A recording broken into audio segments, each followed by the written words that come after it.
it is an assassination that we begin with tonight. It happened in Minnesota, the murder of a state representative and her husband, in what's being called a politically motivated attack. Authorities say the gunman posed as a police officer and had a list of targets that included other politicians. Right now, the search is on for this man. He's identified as 57-year-old Vance Luther Bettler. CBS's Jennifer Mayerle is in St. Paul with the very latest. Jennifer, good evening.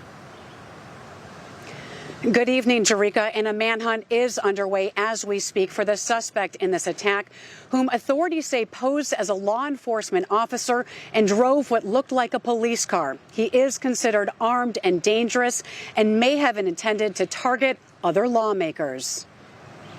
My good friend and colleague, Speaker Melissa Hortman, and her husband Mark were shot and killed early this morning in what appears to be a politically motivated assassination.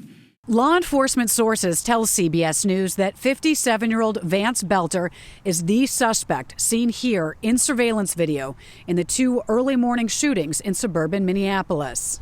Belter is no stranger to Minnesota politics. He was appointed twice to the governor's Workforce Development Commission, most recently by Governor Walz. Melissa Hortman was a fixture in the state capitol, the Democratic leader of the Minnesota House and a former speaker. She was shot multiple times, along with her husband, Mark.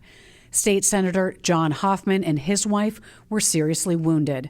Both couples were attacked overnight in their homes, about 8 miles from each other, by a gunman posing as law enforcement to gain entry.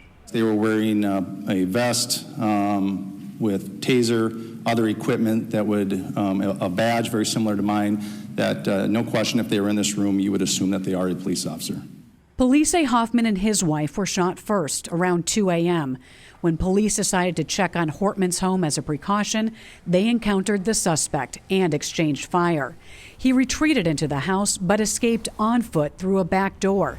The gunman left behind an SUV that officials say looked exactly like a police car.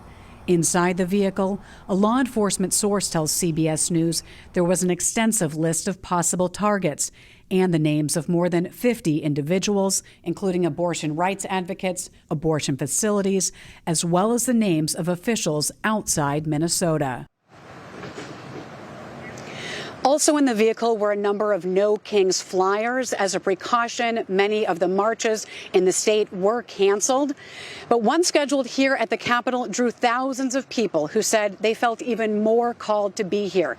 The search for the suspect continues at this hour. Jerika? Jennifer Mayerle in St. Paul, thank you.